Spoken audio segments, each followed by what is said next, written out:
record the program. So good evening, MOCA friends. I'm Neil Wu Gibbs, Chief of Staff at the Museum of Chinese in America. We hope you and your families are remaining safe and healthy during these challenging times. Thank you very much for joining today's public program, Qing Ming, Remember Our Ancestors with Joanna C and Ken Smith, presented in partnership with the Greenwood Cemetery. For audiences from MOCA, Greenwood is a living cemetery that brings people closer to the world as it is and was by memorializing the dead and bringing to life the art, history, and natural beauty of New York City. Founded in 1838 and now a National Historic Landmark, Greenwood was one of the first rural cemeteries in America. Greenwood is 478 spectacular acres of hills, valleys, glacier ponds, and paths, throughout which exists one of the largest outdoor collections of 19th and 20th century statuary and miscellaneous. So this program is presented as part of Greenwood Death Education Series, Death and Us. Death is always a timely topic and will especially be so on April 4th. It's a day when two deaths reflective holidays coincide. Qing Ming, a Chinese holiday honoring one's ancestors, also known as Stone Sweeping Day, overlaps with Easter, a significant death-related commemoration of the Western world. Whether you take part in the formal or celebrate the latter, the process of venerating the past points us to the future. To mark Qing Ming and Easter both falling on the same day, Joanna C and Ken Smith, translators and annotators of the Pocket Chinese Almanac, touch on differences and similarities of the two holidays while examining funeral traditions in China and the Chinese diaspora. From wearing mourning clothes to burning paper tributes, including money, paper cell phone, and even sports cards for the deceased to use in the afterlife. This presentation traces Chinese funeral customs from their ancient agrarian roots to modern urban practice today. And the Chinese Almanac says April 1st is a good day for making new friends. So before we go into this actually fascinating presentation, we want to take a moment to acknowledge the ongoing pandemic has impacted every aspect of life for people around the world. For many Asian American Pacific Islanders, hate against APIs is on the rise again. At this heartbreaking moment in our country's history, MOCA as a social history museum remains committed to documenting immigrant stories, raising awareness about the long story of anti-Asian racism, and offering spaces for discussion and reflection. Please feel free to read MOCA's full statement and a list of community resources in response to racism against AAPIs at www.mocanyc.org. Get involved/racism response. Please also feel free to watch a short educational video created by MOCA, charting the historical roots of anti-Asian racism in America from 1882 to now on our YouTube channel. As MOCA understands the roots of this racism are not new, and we have to document what's happening now, so history never forgets. We recently launched a Remember, Record, Respect campaign. For this special campaign, we encourage you to submit your stories, letters, emails, texts, videos, recordings, reflections, conversations, photos, social media posts, art, poetry, or even music created in response to anti-AAPI violence. Please email one word at mocanyc.org so we can add your stories to the MOCA One Word COVID-19 special collection to be considered for an upcoming exhibition at MOCA. If you enjoy this public program, we hope you will consider making a gift to become part of a continuing lifeline for MOCA and Greenwood. No amount is too little, and we greatly appreciate your generosity. Your contribution helps sustain our beloved institutions and supports the creation of new online programming that will bring comfort and inspiration to more communities. Lastly, this program is brought to you by MOCA friends and partners, including Bloomberg Philanthropies. Without further ado, I will let our friend, Gabrielle Gatto, coordinator of public programs and the Greenwood Cemetery, to introduce our guest speaker, Joanna and Ken. Thank you. Thank you, Neil, so much. I'm so happy to be here. Hello, everyone. I'm so pleased to know so many of you are logged on and ready to learn here with us tonight. We're so honored to be in partnership with MoCA for Qing Ming, remembering our ancestors. So thank you, Neil and Joanna C and Ken Smith. Y'all are in for quite a treat because these two are quite the dynamic duo, but as I can see in the chat already, you have a little bit of a fan club, so I don't think I'm the only one that knows that. So before I give the little Greenwood spiel, I really just want to express that Greenwood's role since 1838 has been a space to bury the dead, but also a place to care for the living, and to serve as a spot for serene contemplation. So we really invite all of you to take solace in walking on the grounds, finding respite in the flowering trees, especially right now, or to find comfort in one of our death education programs. In the wake of the violence on the Asian American community, we hope that everyone who needs it can come to Greenwood as a space and feel welcomed here. We have our arms open, so please come on down and feel free to reach out for any resources. I will be sharing those as well. But anyway, we do believe and know that learning leads to understanding here. So this program is part of the ongoing series that Neil mentioned, Death and Us. To give you a really quick blurb about it, death is the great universal, we all know that, but the ways in which the dead are grieved and memorialized vary across racial, cultural, and economic divides in the United States. So this series brings together a myriad of voices from historians and preservationists to activists and funeral practitioners to just explore how diverse communities mourn and commemorate the departed from our nation's founding until today. So we will have a Q&A at the end. Please use the chat feature or the Q&A feature in the webinar, and I will relay as many as I can to Joanna and Ken. But let me just brag about them really quickly. Joanna C is a recovering pianist with a doctorate in musicology from Columbia University, an active interpreter and translator. She has served such luminaries such as former US President Jimmy Carter, film director Peter Greenaway, actor Morgan Freeman, artist Xu Bing, and Hong Kong action star Jackie Chan. Ken Smith is an award-winning author and journalist who writes about Asian arts and culture for the Financial Times and other publications. He's the author of Fate, Luck, Chance, The Making of the Bone Setter's Daughter opera. He eats Chinese fluently, I love that part, in many dialects. In 2009, they co-founded Museworks Books, publishers of the Pocket Chinese Classics and the annual Pocket Chinese Almanac. They divide their time between Hong Kong and New York and have been advisors to a wide array of cultural projects, including David Henry Wong's bilingual Broadway comedy Chinglish, Bright Shang's Dream of the Red Chamber for San Francisco Opera, and Kung Fu, a musical based on the life of Bruce Lee for New York Signature Theater. They used the almanac to set their wedding date. I'm so excited for this, so I'm gonna hop off video, and it is all y'all. Well, thank you, Gabrielle. Thank you, and welcome everybody. And just want to say, we send our love to everyone. This is not an easy time, not an easy time for many things. However, I think to know that there is community like us, that's already important. And that's already something that warms my heart. Well, this is a little bit different from the kind of talks we usually do, but yet it's not when you get right down to it. We look at the proximity this year of Qing Ming and Easter. And that happens every so often for reasons we'll go into. And beyond that, beyond the calendar dates and a couple of superficial things that we'll discuss, it's kind of like comparing Halloween with the Day of the Dead or with All Souls Day. Yes, they all on the surface tend to appear at the same time. They all tend to think about death, but they're very, very different holidays.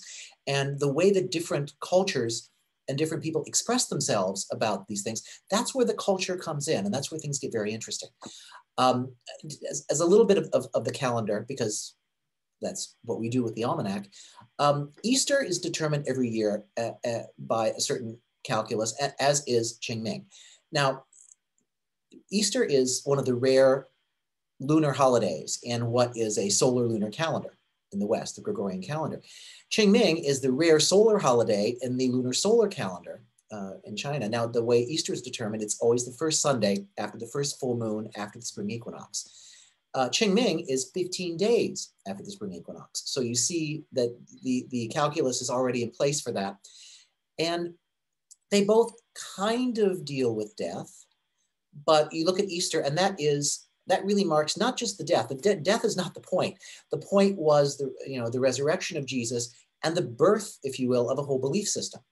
Qing Ming, which translates directly as clear bright, but it's actually more a Memorial Day. It's the day that you traditionally sweep the graves, as Neil had mentioned earlier. That really is more about, yes, you honor the ancestors, but it's more about the people today, and again about the feasts and about getting together, and also about looking to the future. If anything beyond that Easter shares with Qing Ming is purely coincidental. Let's take a look. Could we look at our slideshow, Neil? We come up. Okay, so we have this. And now we start with this because we're already dealing with two very different concepts fundamentally about death and how people deal with death. And yes, you can say death is part of life. This is a coffin, actually several coffins. Okay, maybe I should just say very clearly that these are photos that we had taken when we went on field trips in China. This is a Chinese village in southeastern China, in Guizhou province, very mountainous and hilly. This specific village is actually not even Han Chinese. It belongs to the minority people of the Dong people. And I think what is so wonderful about it is the structure that is above these four coffins that you're looking at is actually the granary of the family. So people would put their granary in sort of what I would call higher ground, right? Because you don't want it to be flooded. You want it even to have the equivalent of stilts, right? So these granary are actually deliberately constructed slightly above whatever the ground level. And so they didn't want to waste the space. And that is where the coffins are, i.e. the people who are walking to their fields, walking around the village every day. The adults would already be walking by the coffin that they will be lying in when the time comes.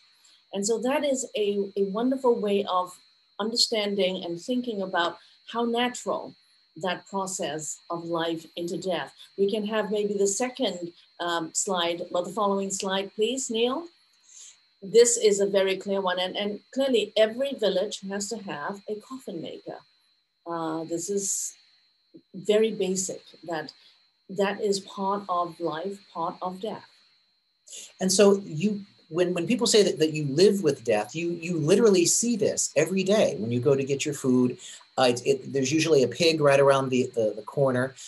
This is just something that people understand and are careful with and live with and develop their relationship with it.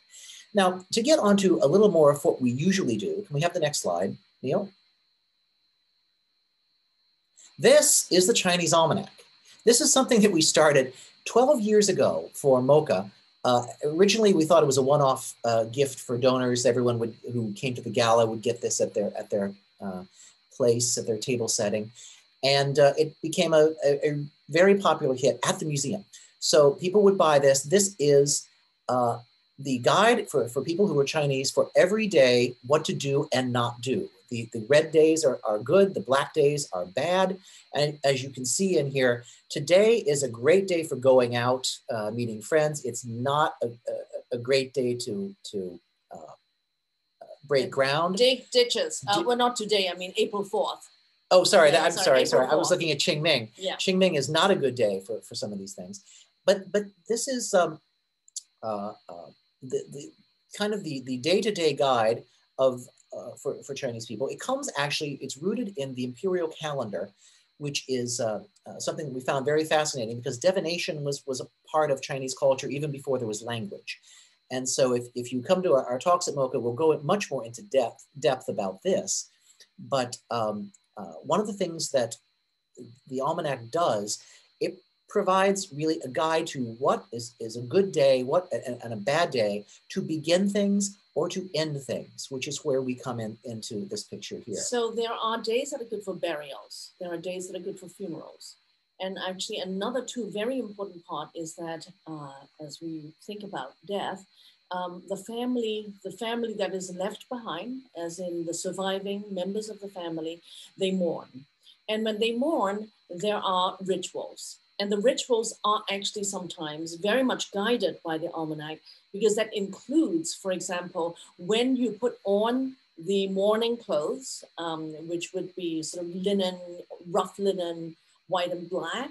And then when you actually finish the ritual, and you can then in some ceremonial way take off those mourning clothes to mark the end of that period, as the family, as the community moves to the next stage. And I think that's important, the idea of a whole group of people moving together, whether it is putting mourning clothes, or another one is dismantling altars, exhuming bones. These are actually all written into the almanac, which are the good days. And why would we pick those good days?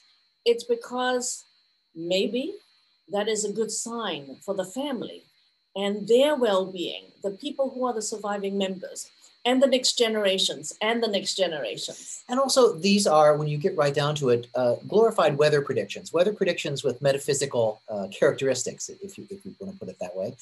And there is an idea of not just harnessing good positive energy during a particular time and avoiding things that periods the energy would be not so great.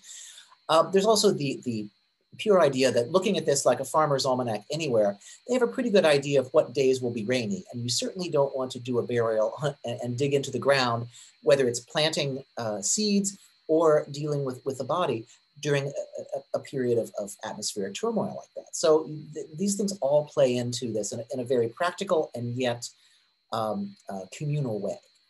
So on the subject of communal way, we are talking about family units, as well as clan. Clan is, as you can imagine, ancestor number one, many, many sons, and then continues and continues. And you can imagine clans do actually grow.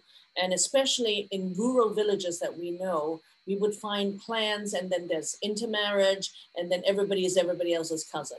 Now, Neil, it gets very, very big, as you can imagine. Now, can we see the next slide now, Neil? This is a page from the actual Chinese almanac. And it's not just the predictions every year, but the Tongseng, which is the Cantonese for this publication, it actually means everything book. So it's basically like a farmer's almanac filled with articles about what to do and what not to do, and things about the year. And this is one of the things that actually is part of the permanent collection, if you will, from year to year. And this permanent collection is from Zhuzi, a very master Jew, a master Jew of the late Ming Dynasty. He was actually giving people this wonderful text of how to run a family. And this is the text that is about basically ancestral worship. You have to have a pure heart, and you have to actually, when you are actually paying respects to the ancestors, in your mind, your ancestors are still alive and right there with you. So it actually has to do with, you know, being in the best of human conduct you can imagine. And and you see here, for example, in this image, you kneel down and then you bow, and it's kowtow. So you literally, your head actually touches the floor. You see that there are these candles and all that. So you have a sense of a drawing of an altar. And I think the next slide will show you some a village home that we visited with exactly that type of a setup. Next slide, please. So you see, this is actually very similar to what the drawing represents. You have the photos of the relatives in the back. You have, you can deconstruct the altar. Well, it's the altar is actually already 3 generations of the patriarch. I'm sorry, these days well, at those times, as you can imagine, we are not talking about any matriarch, so it's all patriarchal. And you can see that there's the altar, and it's interesting that this is the altar, but you see that there's a little sliding table just below. That's actually where the family would eat. So this is I would call a sort of a multifunctional type of a space, but at the same time, the ancestral altar is just, right there. I mean, you can tell this is not a very, very fancy village home. So what should I call it? The functional, the ceremonial, everything is blended together.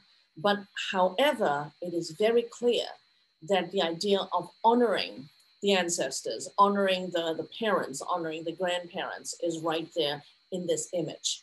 And maybe you want to tell them about this image.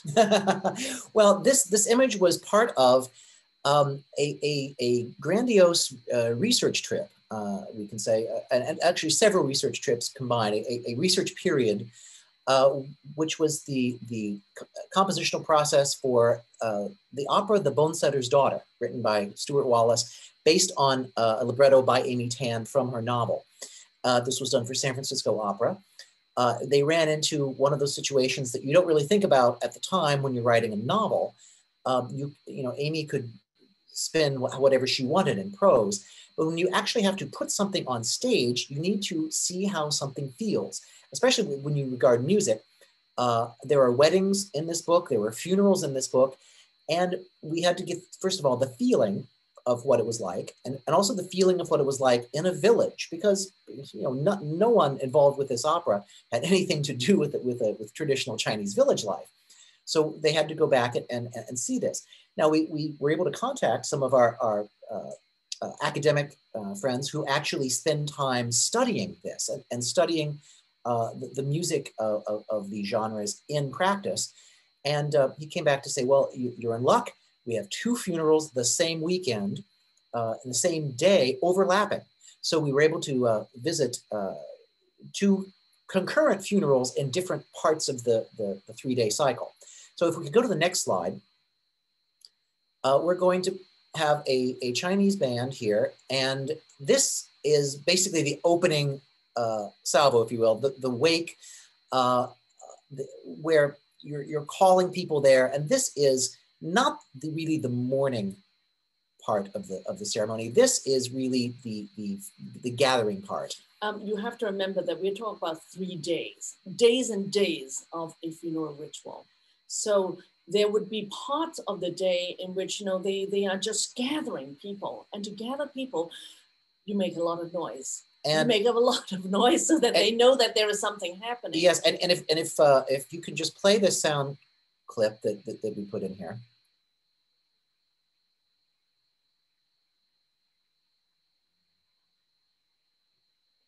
And can we get some volume?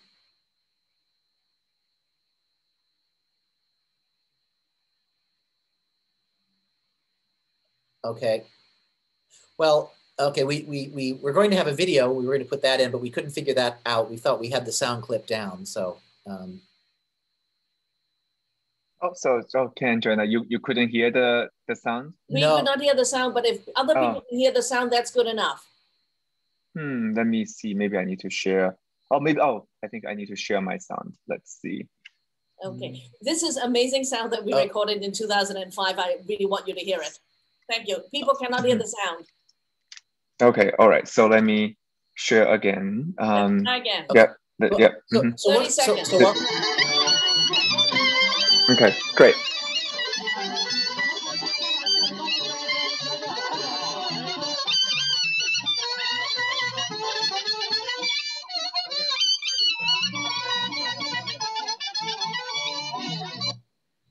So you see here, you not only have, as you can see in the one photo, is the saxophone. You also have the Chinese instrument, the suona, which might be the loudest, most piercing, most annoying instrument known to man. It's like an oboe with a trumpet bell, and it's actually a really, really amazing instrument. And an outdoor instrument, it's barely tamed to play it indoors. And really, we are talking about outdoors. This is just outside a wall of a family compound. And you can see that the children were all very excited. It was interesting. It was, if people didn't say that there was a funeral there, you would think maybe there's a wedding. Well, maybe it's some sort of festivity. The interesting thing is that the musics that they play for the 2 different genres are very similar. They sometimes change only in terms of tempo, But if you have something like this, this is clearly you know, a transferable source of music. Now, can we go to the next clip? This was another funeral in the serious part of the ceremony. So let's listen to what. It's a Taoist ritual. They are actually, and we were following them, walking around the periphery of the house. So let's see if we can get this sound.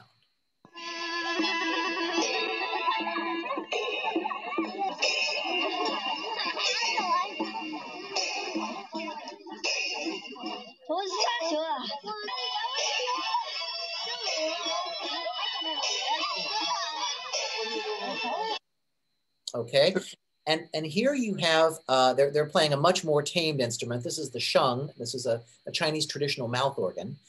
And it does work actually very well indoors. It's also something that plays actual scales and melodies with much more refinement. One of the things that was wonderful about this whole process was that Stuart Wallace wrote an entire Taoist funeral service into the opera, which I think has to be one of the weirdest things that San Francisco Opera has ever put on stage. But it was very emblematic of what goes on in urban life today, because you see these things and they're very much of the village. But if you go to a funeral in Hong Kong, one of the things that really strikes me when I went there, there are many funeral homes that have separate 6 to maybe 8 different small funeral parlors, chapels, areas, however you want to define it. I think once you called it the funeral multiplex. It is a funeral multiplex. And you will have the Taoists in the black robes, and you'll have the guys with the loud swona outside doing their little procession right outside another chapel where there will be someone playing a Protestant hymn on an organ. And so you have this amazing collision of cultures, all basically around the same thing. But again, the breadth of how people celebrate this and remember this and express themselves varies tremendously. And so that was one of these things that it was a wonderful time at a couple of funerals where we went to and were able to experience a Taoist, whole Taoist soundscape beside a Christian Protestant soundscape beside a Buddhist soundscape with a lot of large drums and chanting. And so, and all of these basically overlap into one huge sonic, delightful mess. Well, I don't want to say mess, but the idea is that people actually use different ways to express that type of remembrance of ancestors, of people who have left. And I find that visiting these funerals, especially in the villages, and we've had a number of experiences of village funerals, it really was not necessarily an excuse, but it was a very important point of gathering. And we've been to one funeral in which there were 3 pigs. That was, wow. Yeah, they marked by the number of pigs that were brought in, served to the guests, and also how many days. So this was 3 pigs over about 4 or 5 3 or 4 day days. period. Yeah. So one of the things that actually carries on when you are at a funeral in Hong Kong, even today, there are little Taoist things that creep in. And I was at one particular service, and I asked people, where did you get the little Taoist things? Is that usual? And they took a little bit of offense because this was a Christian funeral. And I told them, well, you know, I have been to Christian funerals since I was 4 years old, and I have never once been given ghost money, and I've never once been given candy that I had to eat before the ghost gets me. So one of these things are just cultural things that are in the ether that become part of the overall cultural expression. Now, if we can go to the next slide, this is ghost money. I love the Benjamin Franklin. It's great. Because it's $10,000, and it's known as a heaven bank, a heavenly bank. In the afterlife, of course, people will need money, and they can't really take it with them. So you have to provide. So you take the paper money, you burn it, it goes into the next world, so the next people can yes, utilize. And these days there are iPhones being burnt. No, there are paper models of iPhones being burnt. Paper clothing. Paper clothing. Paper houses. Paper Gucci bags. If we can go to the next slide, they have paper cars, and that because they're going to need to drive around. So they throw that into and paper maids and servants. Yeah, and paper houses. You once that was threw weird. an entire house. Yes, I threw an entire house into the fire, and what made it interesting, and I was actually quite charmed and honored by this. It was the funeral of my wonderful great aunt. It is like being a pallbearer. There is a pecking order of who gets to throw what into the fire, and so to do that actually meant that it was a place of honor in the family. No, it's because he was a big guy. I could carry the house. That's true. But what my favorite expression of this, we went to the funeral of the man who brought McDonald's to Hong Kong, and as you might expect, right there on the altar during the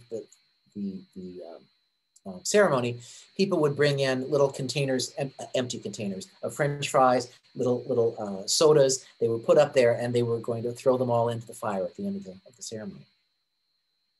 But I think the idea is that there is a certain sense of caring for funeral rituals, and regarding Qing Ming, which is a different idea, because by that time the tombstone, everything is ready. What happens, and now that is actually a very different type of a thing, because then it's the idea of the people who are surviving of the family all go and visit. And Qing Ming is a day. I mean, in Hong Kong, it's a public holiday.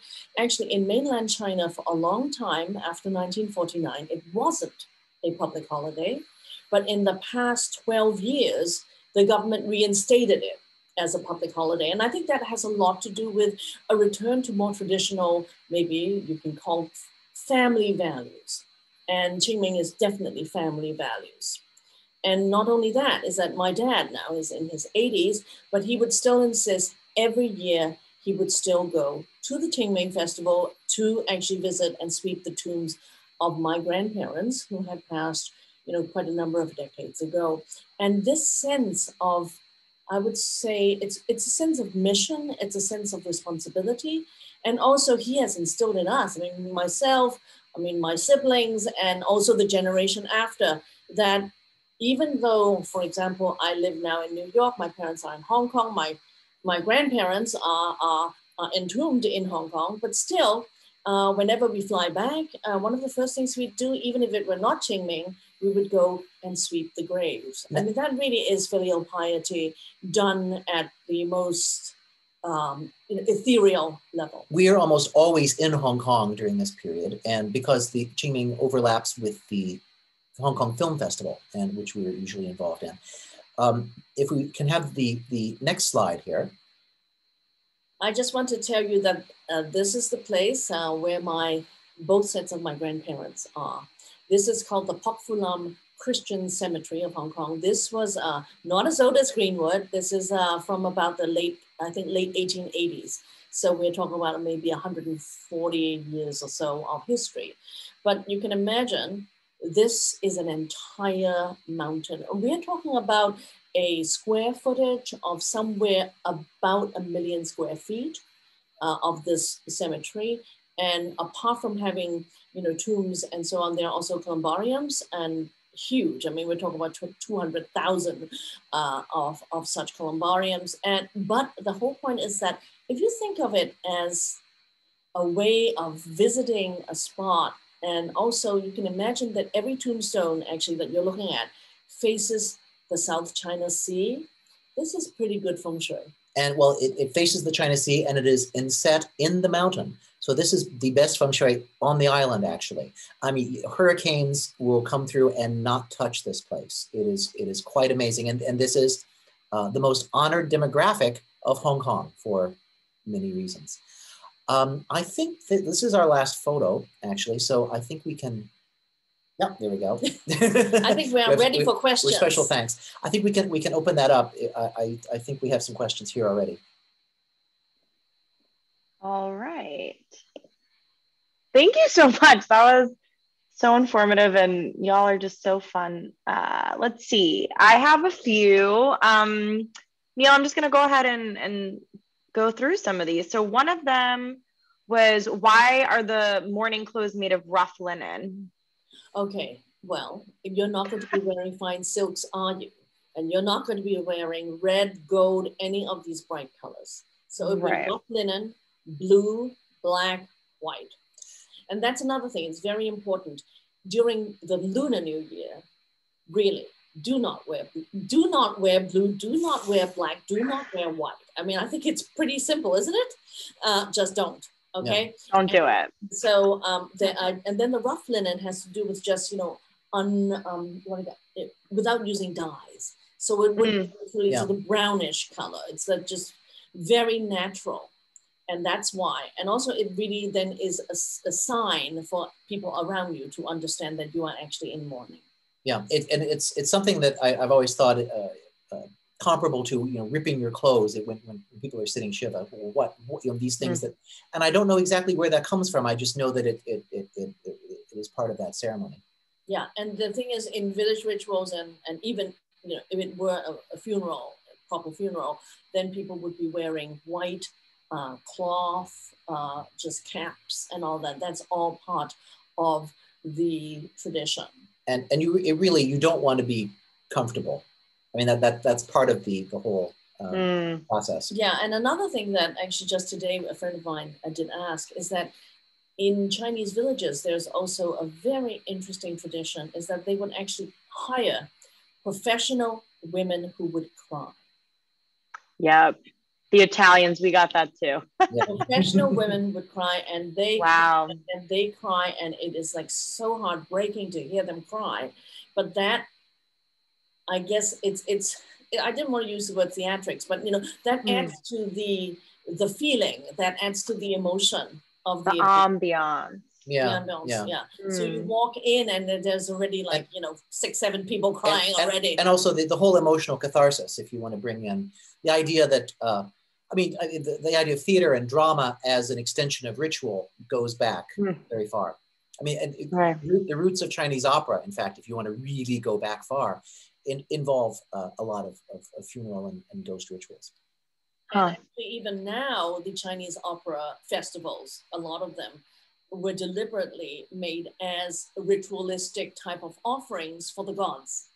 So that's actually still part of ritual, in the sense that you would set up these bamboo theaters, and the idea is that you invite the altar of a god coming out there to sit in some very fancy VIP spot, and then the rest of us mortals can get to see the opera too.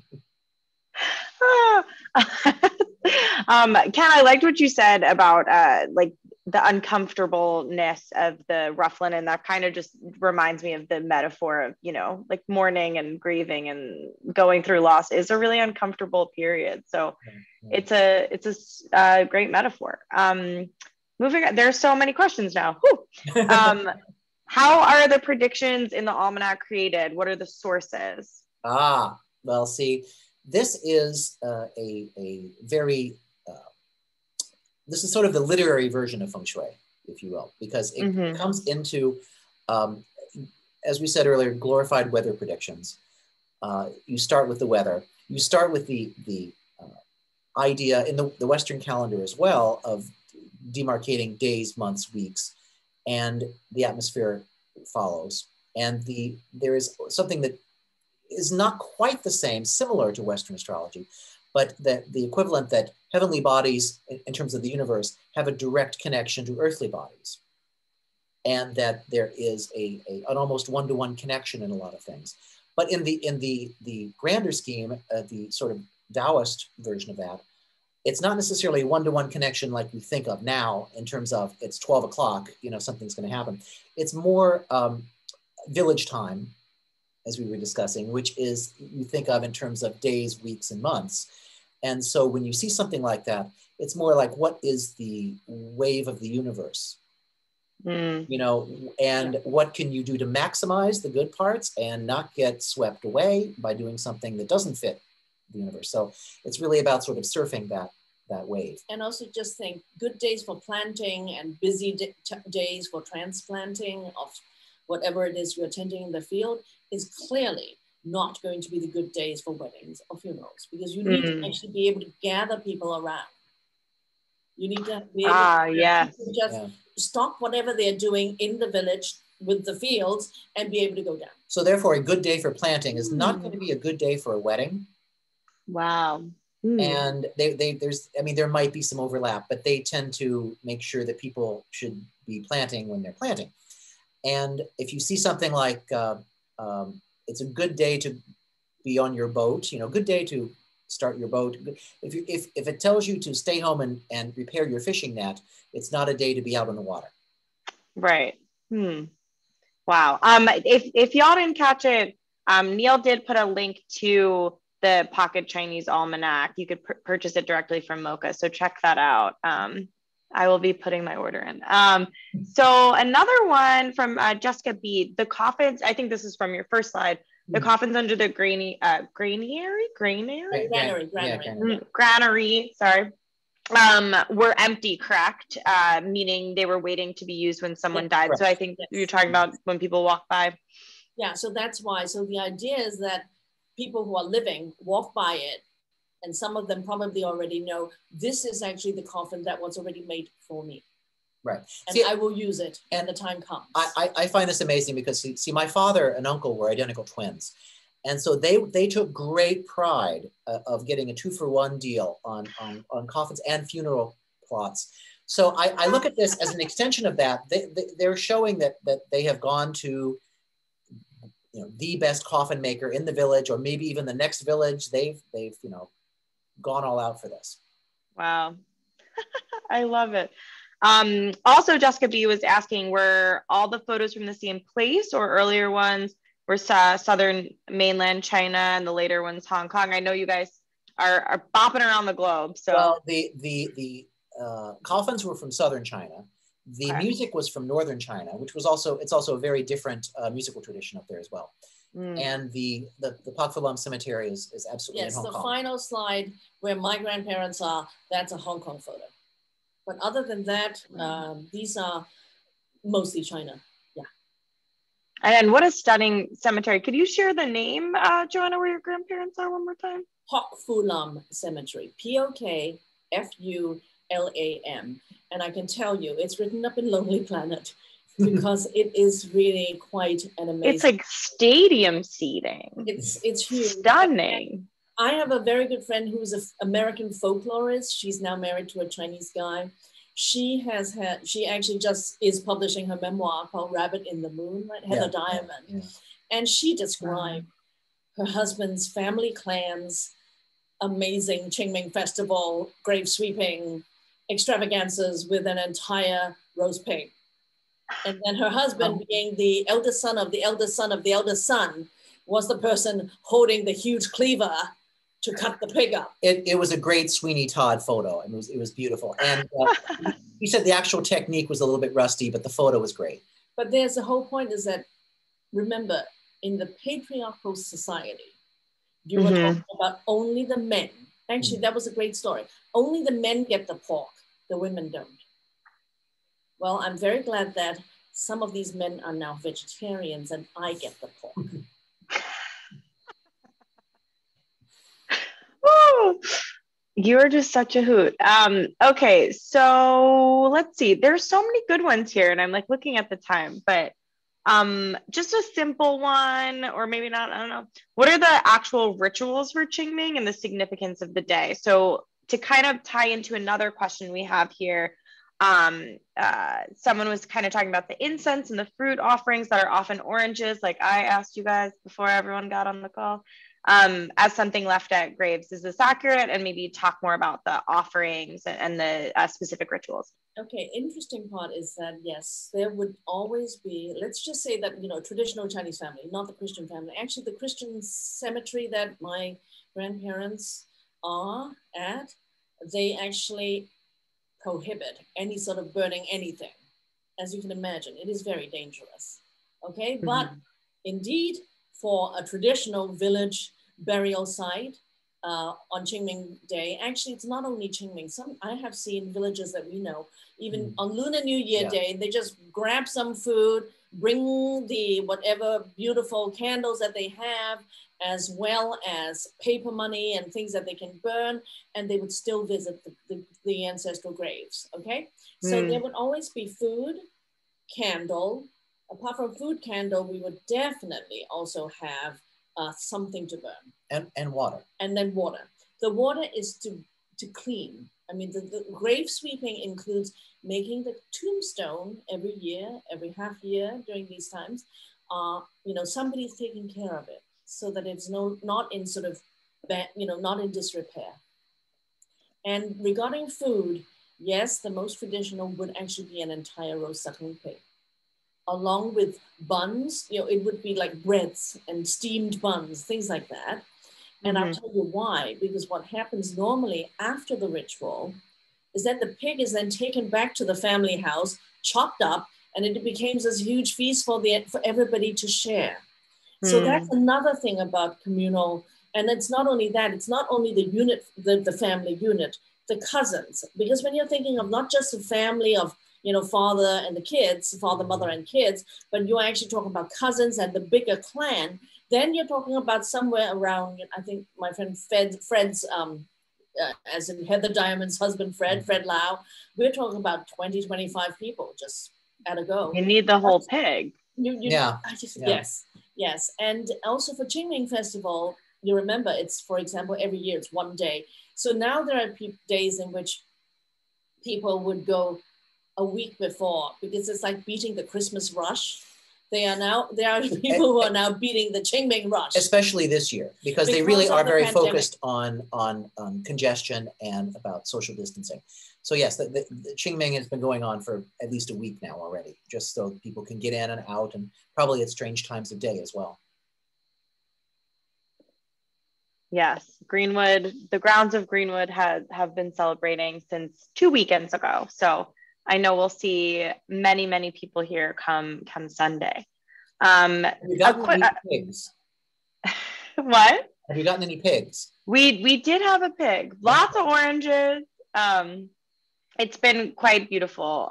So many offerings, so many families. Yes.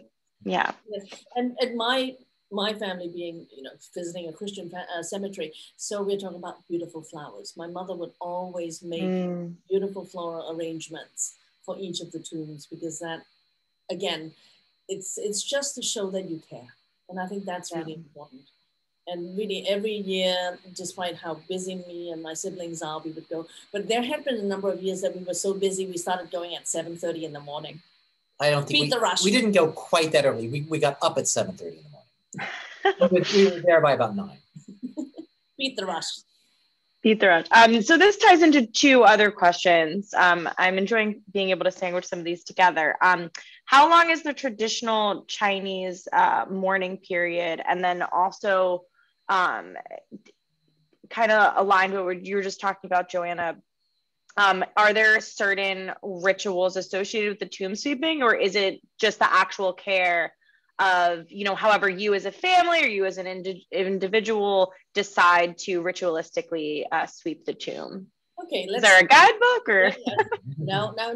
Mourning period. Well, there's also no guidebook now. In the good old days, I guess anywhere from 3 to 10 years.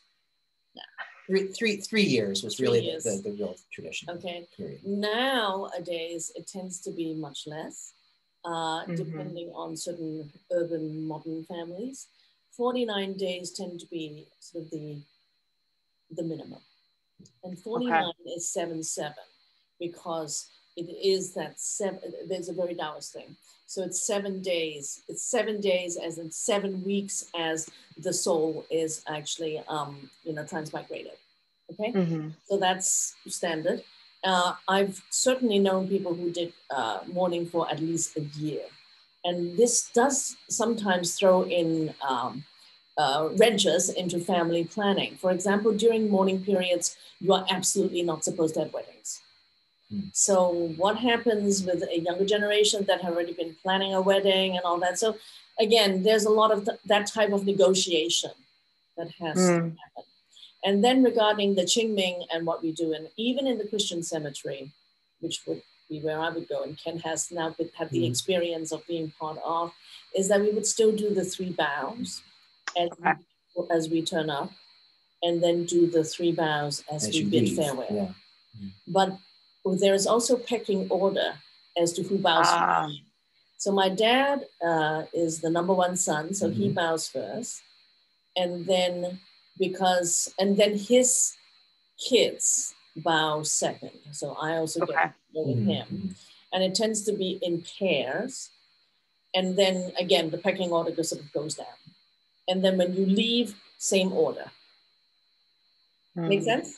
Yeah, absolutely. I definitely saw some of that. Thank you for contextualizing that. So I'm going to do 1 or 2 more, and then I'll invite Neil back on the screen with us. But there's a really great question here that's super timely about how important location is in ritual. And I'm curious if either of you have advice yourselves, not traveling to Hong Kong. What advice do you have for attendees that kind of want to immerse themselves in a ritual and honor their ancestors, but aren't able to be at a gravesite or be immersed in a cemetery? I haven't heard of any Zoom Qing Mings, actually. Because we've been to many Zoom funerals. Many Zoom funerals. But not Zoom Qing Ming. I would say, first of all, is prepare a meal or prepare some food that you know the person who's deceased likes. Meditate, and then eat it. That's great advice. And someone also had a question about food. So do different regions use different dishes specifically for Qing Ming, or is it kind of like what you were just saying, kind of per family, kind of what is? Yeah, per family. So imagine pig is very important in just Chinese culture. In general. And then poultry. Chicken, duck, and chicken is also, again, very important as in poultry. Okay, so these are things that are, if people are thinking of any sort of ritual, then these types of meats will be available. And then another one is what we call monk's vegetables, which is a completely vegetarian dish. Now that's actually a Buddhist dish.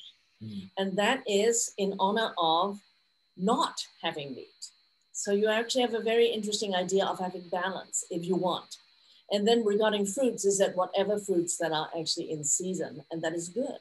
And oranges are particularly interesting for this and crucial for this for the same reasons they are at Chinese New Year, because they're round and there's a certain connection that people have in terms of community when you do with roundness. Also the stem, which is also crucial around Chinese New Year, meaning that you came from something and you remember, and the goal is to keep the stem there if at all possible. Okay, great.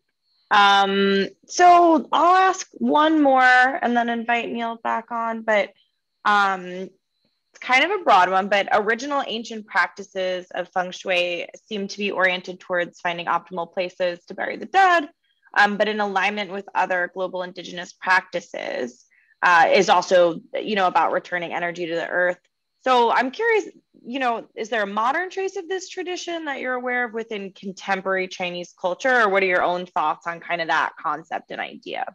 Feng Shui masters are still making a lot of money to actually help people determine. It's sometimes now, at least in the modern world, difficult to exactly pinpoint this specific point of that mountain of somewhere to actually have the big family tombstone. But however, there are many ways of still fine-tuning it. For example, the design of the tombstone, the number of words that you put on the tombstone. These are all something that these geomancers and fortune tellers actually specialize in. And really it is the idea of, yes, giving the person who is deceased that sense of rest, but in many ways, it is actually as if you are reversing so that the living is blessed, that the living people, whoever the sons, grandsons and all that, to make sure that the family line continues. This is all very important. We were many years ago involved in a village ritual. And it's actually written up by Amy Tan, which is part of the whole research for our opera. So anybody who's interested, look up National Geographic.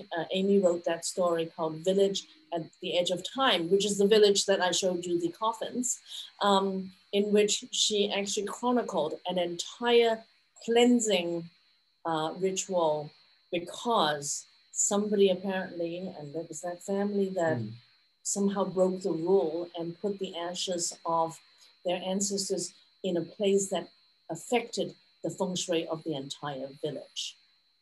And bad. They took this very, very seriously. I mean, the family was banned. But she documented this, and basically it was a year in the life of a village. And that was in May 2008. National Geographic. So look it up if you're interested. Wow.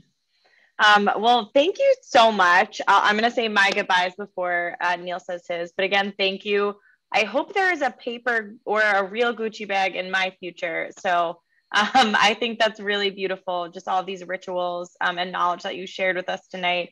If this is something that you enjoyed watching and you want to learn more about culture's death ways, death initiatives, death practices, and rituals, please join us for more Death and Us at Greenwood, or please, again, like I said earlier, come walk the grounds, find some serenity in this beautiful space. And thank you so much. We hope to see you virtually or in person soon. And Neil, thanks. Joanna and Ken, you're great. This was great. Thank you. Thank you. Yeah, I just want to, once again, echo, what Gabrielle says, thank you so much, Joanna and Ken. And then I think, maybe we end on a, I think, during our early conversation, talk about the funeral multiplex, right? I don't know. I think our audience must wonder, how about we end on that? But, once again, thank you so much for your time, Joanna and Ken and Gabrielle, and then thrilled to MOCA to partner with Greenwood Cemetery. Looking forward to doing more programs, around, next year around Qing Ming, but also around deaths, right? Since that's really important even in Chinese culture as well. But yeah, Thank you. Okay. Bye-bye. Bye. Good evening. Bye-bye. Bye.